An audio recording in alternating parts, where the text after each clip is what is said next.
Welcome to Founders Future, a podcast by Closers.io, where we dive into the journeys of innovative entrepreneurs and explore the road ahead of them and their companies. I'm your host, Olivia Salmons, and in each episode, we'll uncover the stories behind successful startups, the challenges faced along the way, and the strategies driving their future expansion.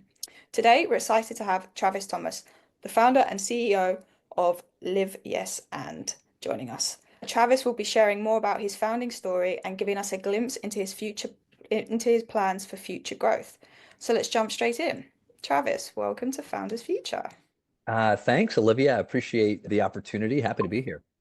No, awesome. We're so happy to have you here and to hearing all about it. Let's take us back to the beginning. What specific problem inspired you to start Live Yes and? How far do we want to go, Olivia? Yeah, the quick version would be it's to see myself as an entrepreneur now. I never envisioned myself being an entrepreneur. I grew up in a family business in Michigan here in the United States. My dad had fast food hamburger restaurants, and I had the world's worst diet growing up as a child, a lot of burgers, fries, chicken sandwiches. I'm a vegetarian now these days. I'm making up for all those years of bad choices. But I grew up in a family business, but never saw myself as being someone who would be a business owner. And you never know what your journey is going to look like. I grew up playing sports. Soccer was my passion. My wife and I, we got married right out of college. We moved to Boston, Massachusetts. And believe it or not, we went to an improvisational comedy theater the first weekend there. And I was blown away at how talented and funny the cast was. And I was like, I need to learn how they do that. And so I was dumb enough to take classes. They had a training center there, 6 levels of classes at the training center. And I just fell in love with it from the first moment. And it was not only was it fun and therapeutic to be with a group of people and just getting the chance to play, but the skill set and the mindset and the principles that went into being an improviser really just it just completely transformed the way that I looked at the world, how I looked at relationships, how I looked at teams, how I looked at mindset. And I had no plans of becoming a performer, but I ended up working my way through the training center and then making the touring company and working my way up to the main cast and then moving to Florida and starting a group with 2 other gentlemen around 2004. And we just celebrated 20 years together, the three of us. And you tack on about 3 or 4 years on top of that. And I've been improvising for about a quarter of a century. But it was 2005 when I knew I wanted to get into the coaching and speaking space. I thought I just wanted to be a life coach. And so I did a deep dive into training and getting certified over a 2.5 year period, and then hanging a shingle as a life coach. And no one called. And so that was the beginning of trying to figure out how I was going to make a living as a coach and as a speaker, which meant a lot of dark, rough years of income and being a husband and a father of three and trying to figure out how to make ends meet and having to follow work out of desperation, which led me to living and working in a boarding school and then leaving that and living and working at a sports academy down in Florida called IMG Academy, which is like Hogwarts for athletes from around the world. They come in with dreams of being a professional athlete. And so I was there as a leadership coach and mental skills coach. And then in 2015, I made the leap again and left the company and decided to go off and do my own thing as a speaker, as a performance coach, as a mindset coach, as a culture coach and speaker. And so at that point, I started getting called into professional and college sports teams to work with their teams and to work with organizational leaders. And then I started getting a lot of speaking opportunities. But Olivia, it was those years of improvisation that I used to look at the world of performance and mindset differently. And so as I started growing my career as a speaker and as a consultant, it was the improvisation angle, which was unique and a niche to me, that got my foot in the door of these different organizations Mm. that allowed me to present these principles in a new and fresh and fun way. And then the craziest part of all of that was I wrote my first book in 2016 called 3 Words for Getting Unstuck, Live Yes. And the head coach of the US men's national soccer team read the book and liked it and called me and offered me an opportunity with the national team. So a 6 month trial turned into a 3 year position on the national team and getting to go to a World Cup in Qatar. And then since then, I've just continued to grow as a speaker and a consultant, and That's where I am here now today. I just wrote my second book, which is called Confidence is Overrated, which is a collection of my years of 20 years of working with high performers and demystifying some of the mental concepts that we were raised on as not necessarily being true, confidence being one of them. And so I still don't really consider myself an entrepreneur. I consider myself just a dude that's trying to figure it out. And I enjoy and do a good job speaking and love working with teams and organizations. I thought that was going to be shorter than that, Olivia, but there you No, have it. you've got obviously had a long life and you've got a lot of experiences to draw on and push you through and help build this process of Live Yes. And obviously you mentioned you've got the one book, the second book now coming through. So to all the everyone listening and the listeners out there that wanted to get involved and was looking to invest themselves in Live Yes and what could they expect? What is the offer there? Yeah, so my organization, so I do a lot of consulting with different leadership organizations that will hire me to go off and be a speaker and be a consultant. What I do at Live Yes and is the product is really the coaching and the consulting from helping individuals from a mindset standpoint with their individual performance, whether that's someone in the corporate space or someone in the sports space or just someone or even young people who are looking to level up their mindset.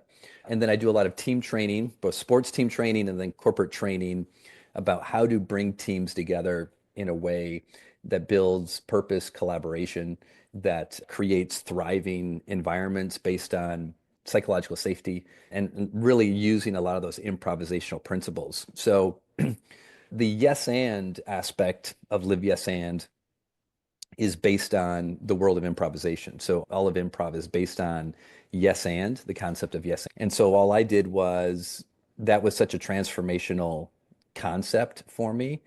And what I realized was if we brought this concept of yes and to our teams, to our organizations, to our relationships, it really becomes a game changer when it comes to instead of things being transactional, most of our relationships are transactional. Our better relationships are relational, which is like, hey, Olivia, I care about you, you care about me, let's help one another. But the bigger opportunity is transformational relationships where, yes, I respect you and care about you, Olivia, and you same with me, but also I'm going to show up as the best version of myself and help you be the best version of yourself. Therefore, it becomes a transformational relationship. And for me, that all stems from how improvisers do that on stage. And so, how can we do that in our relationships, in our teams, and in our organizations? Yeah, 100%. And I think they all come one in one together, even with the mindset through sport, into sales, into corporate, into improv. You have to have that discipline behind you, and Yeah. someone teaching and helping you along the way is really a great thing. Now, walk me through the nuts and bolts of the business. How are you getting your name out there? How are you currently acquiring customers, and what channels and methods are you finding most effective? Yeah, I'm not great at it, Olivia. I'm not great. If for anyone who's listening, be like, all right, I know this guy, he's got all the answers and the secrets. No, I really don't. That would be that would be my weakness, really, as a founder, as a business owner. But just as we have our strengths, we have our weaknesses. What I've done recently is really tried to lean into understanding what my blind spots are as a founder and getting help and getting resources. I now have a few people who are helping me on the back end from a marketing standpoint, from a site optimization standpoint. Most of my work still comes through the relationships that I create from the work that I do and getting those word of mouth referrals and getting exposure from writing multiple books and getting exposure from being on big stages and using a little bit of my resume from working with professional teams and working on the national team. And so I've been able to build up my credibility, and now it's about spending money and resources in the right direction to build up marketing and Yeah. how I just expand my audience. And so that's always been that's always been my weak spot. I've spent so much time on developing developing my experience and at the same time knowing that whenever I go in and do a good job somewhere, it usually turns into a referral to another opportunity. But you have to do both. You Yeah. have to do both. You have to do that, and you have to be able to spend money to get my name and get my brand out there in front of audiences who just don't know who I am. And but I would say, in all honesty, my approach is still very grassroots. but I'm starting to make strides to be more intentional and being willing to spend more money to do that. Yeah, definitely. And I suppose it comes back to knowing where you need help, where you need strengths, and where you can focus yourself better to help you grow and see the company. You mentioned you have obviously people helping you with your marketing. Is how many are in the team at the moment? Do you do the sales process yourself as well? What does that side of things look like? Yeah, I would say we're really pretty much like a team of three right now. I've got someone who is overseeing the website and the marketing aspects, helping with my newsletter and helping with getting the brand out in the right spaces. And then I have someone who's helping me from a more of a management perspective. As a speaker, most of my work, and this is really my preference, I prefer the speaking aspect of my work. The coaching that I do tends to come from the speaking that I do. Someone will see me speak and say, "Hey, do you do coaching?" I was like, "Yeah, I do coaching."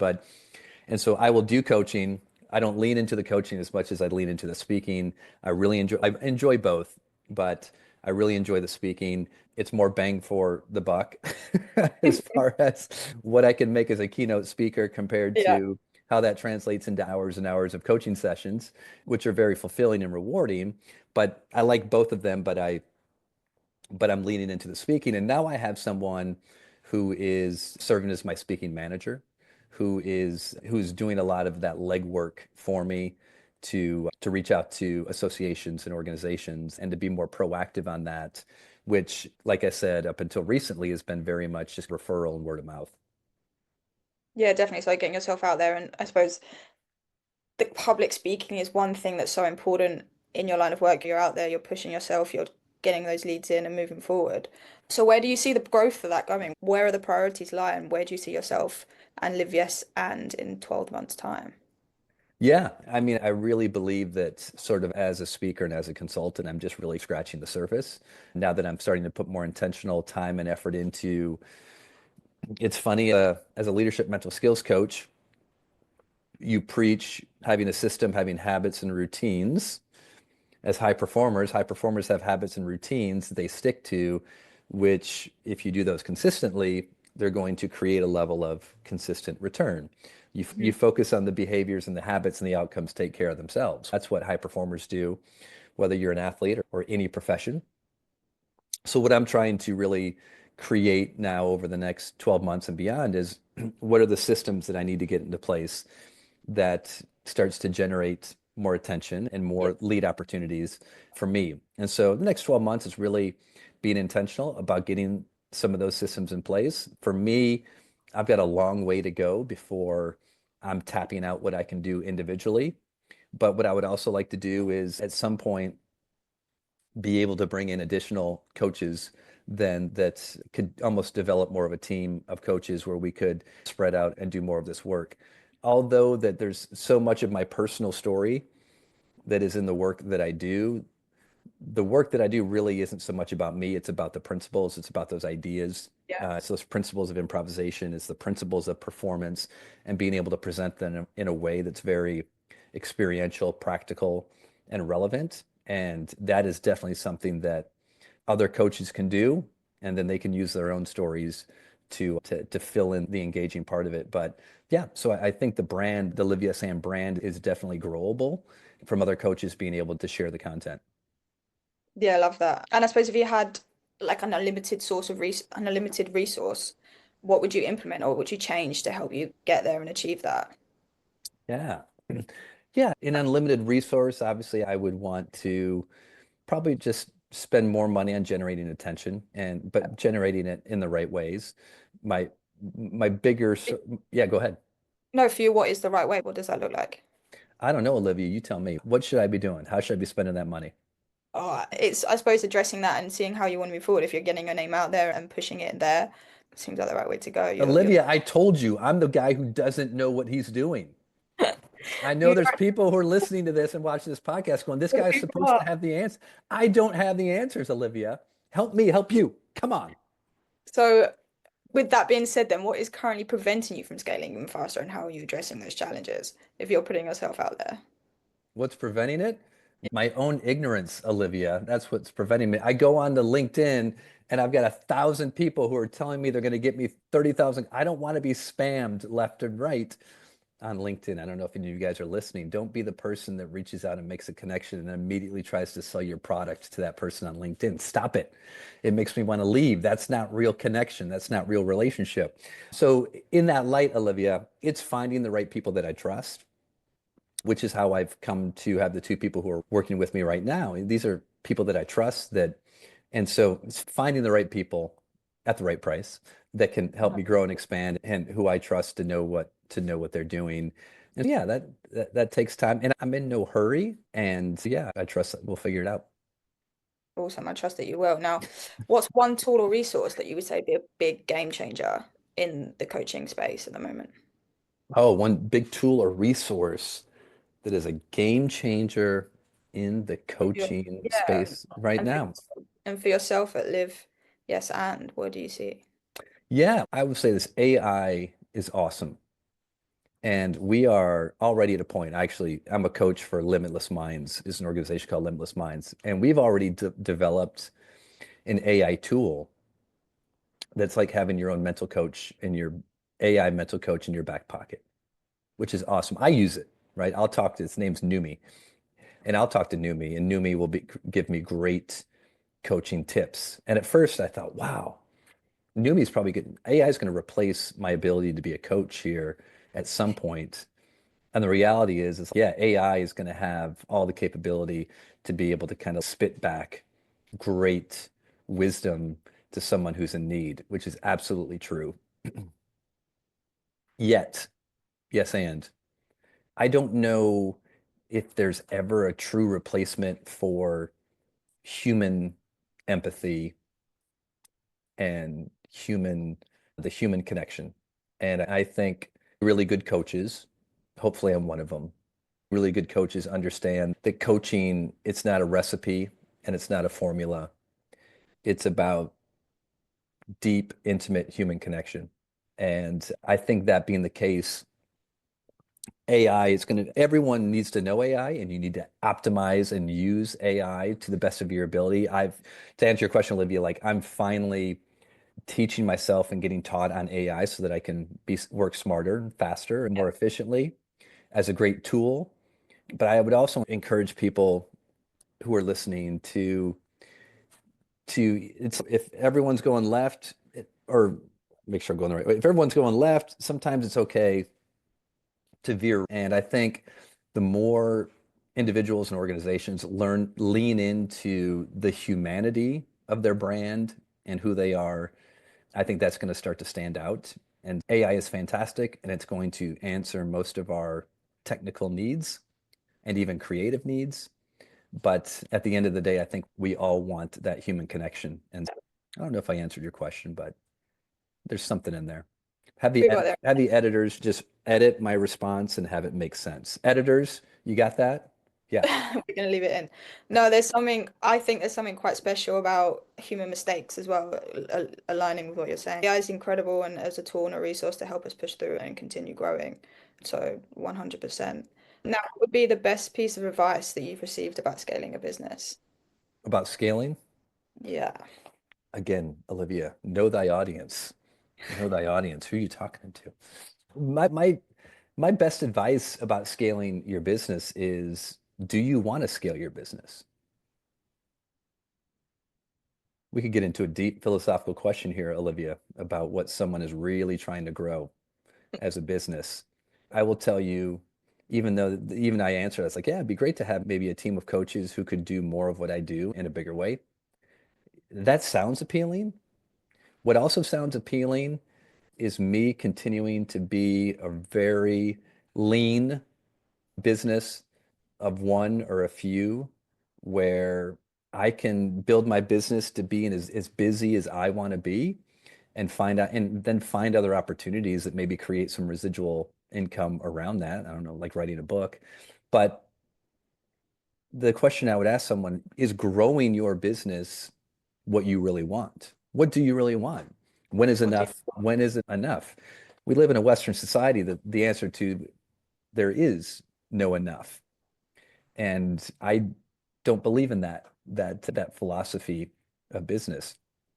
And so for me, it's like scaling the business, like I would be fine if I filled up my schedule where I was turning down work left and right. I don't need to keep making more money than I made last year. And we live in a society where if you made work with organizations all the time and they crush Q1, what do they have to do in Q2? They've got to beat Q1. Hmm. And then they've got to beat Q. Like that's not sustainable. It's not a sustainable system. That's not sustainable for people to work in because it all goes back to who are you ultimately serving? Are you serving yourself? Are you serving the shareholders? Now, hey, as a public company, you're serving the shareholders, and enough is never enough. No, that's a broken system.